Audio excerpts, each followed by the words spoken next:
Meantime, he's winding up his work at the Pentagon, and Bob Schieffer reports. Richardson was Secretary of Defense just 90 days when the president tapped him to become Attorney General, his third cabinet post in 5 months. Meeting with Pentagon reporters today, he said one of his main jobs at the Justice Department will be to restore confidence in law enforcement. Watergate, he said, has infected things with a kind of sleaziness. He expects no general house cleaning at Justice, but he says there will be changes. Richardson was at the Pentagon such a short time, it's difficult to judge his impact there. He'll probably be remembered for the one thing he'd just as soon forget, the fact that he was the Secretary of Defense who had to close most of the military bases in Massachusetts, his home state. Asked today what he thought he'd accomplished in his short stay at the Pentagon, Richardson replied, really not a hell of a lot.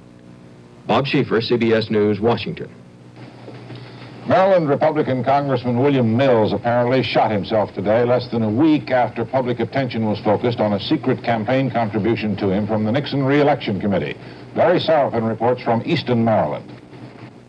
A caretaker at a farm outside of Easton, Maryland, where Mills kept horses, heard a shot at 7 o'clock this morning.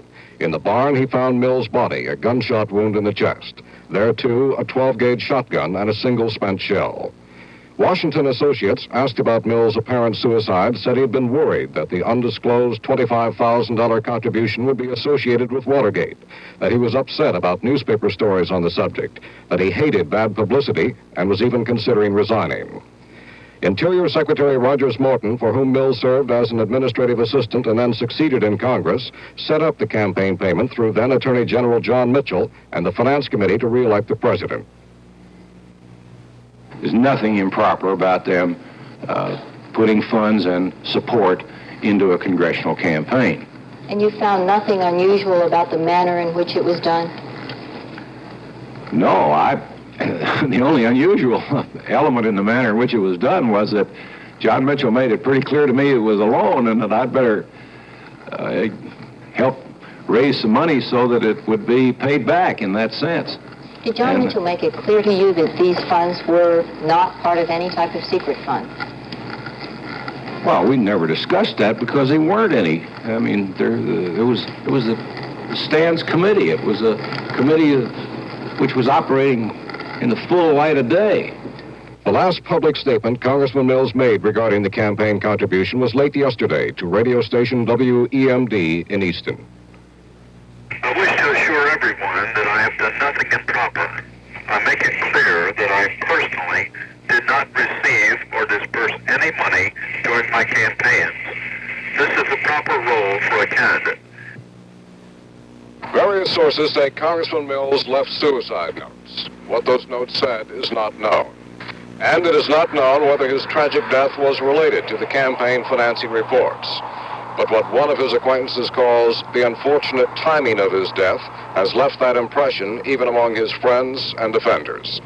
Barry Sarafin, CBS News, Easton, Maryland.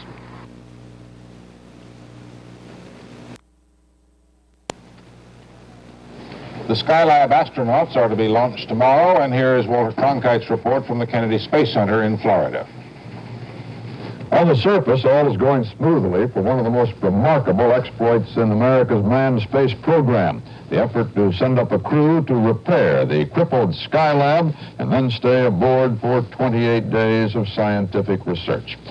Although there are thunderstorms on the Cape area this afternoon, the weather is supposed to be satisfactory tomorrow morning, and the countdown on target for launch at 9 o'clock. Our coverage at CBS News to begin on the CBS Morning News at 7 a.m. Eastern Time.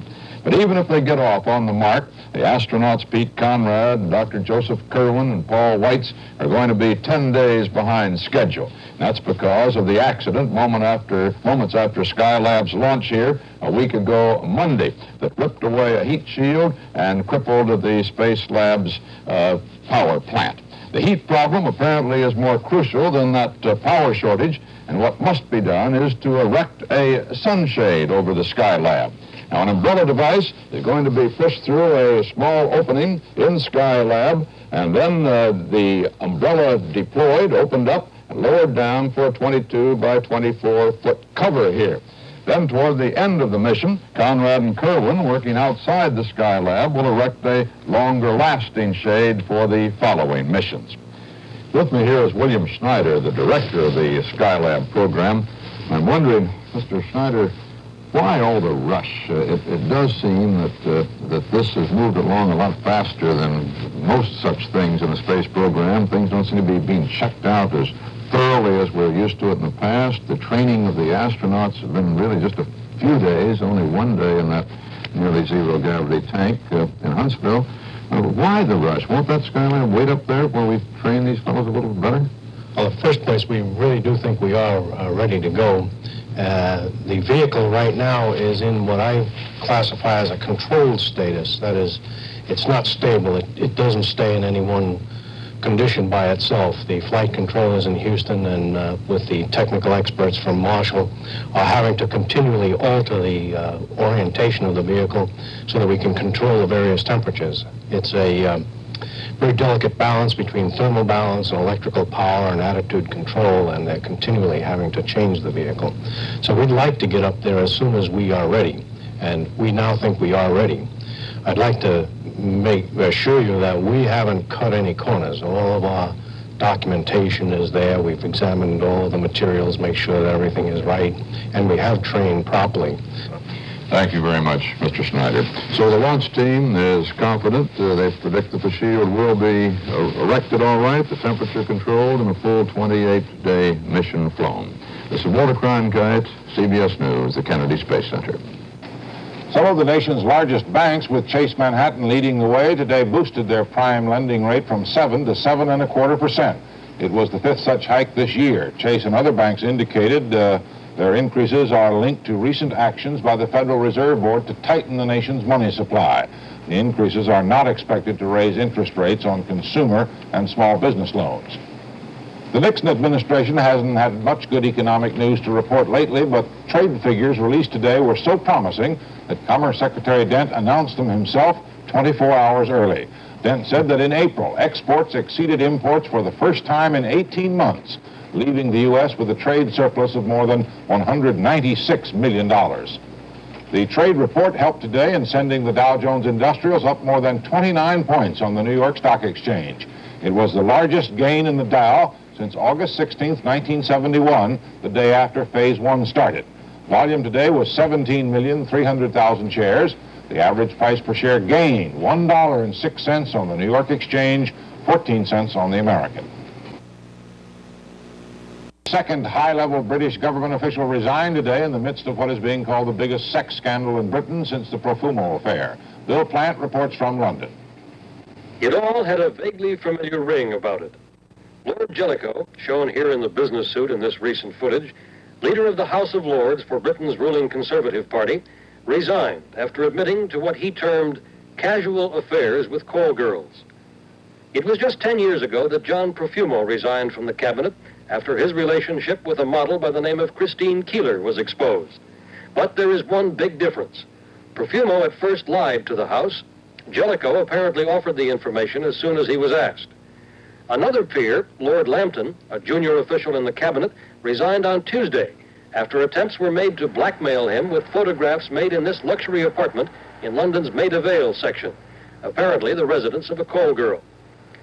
A grim Prime Minister Heath emerged from a cabinet meeting earlier today to assure Parliament that no other ministers or public servants were involved and that there had been no breach of the national security, something with which the government had been very concerned after the Profumo affair 10 years ago. Rush hour passers-by, asked if this could be compared to the Watergate, saw little in common for the scandals, save two embarrassed governments. I should say that the Watergate affair is a much more serious affair. I think it's much more indicative of a state of corruption in the United States. I think it'll probably prove that the allegations against the British ministers aren't as serious as those against the American politicians. This follows a pattern of empires declining, you know. You've got your Romans, you've got your Spain, and there again, look at Profumo, and now you've got it with somebody else, you know. Sex in high places, violence. Look at the football matches over here. But that same old thing again, with sexual scandals in royalty and things like that. It's part of the pattern. It's part of the pattern, right from history, you know, the crumbling down. But as far as Watergate goes, Nothing, never, no, really. Now, you're still a young country to go yet. You've got to have this. I mean, in about 500 years' time, you might be able to draw a comparison, but not now. With newspapers hinting that other important figures could still be involved, the Prime Minister has promised a continuing investigation. Bill Plant, CBS News, London. That's the news this Thursday night. This is Roger Mudd, CBS News. Good night.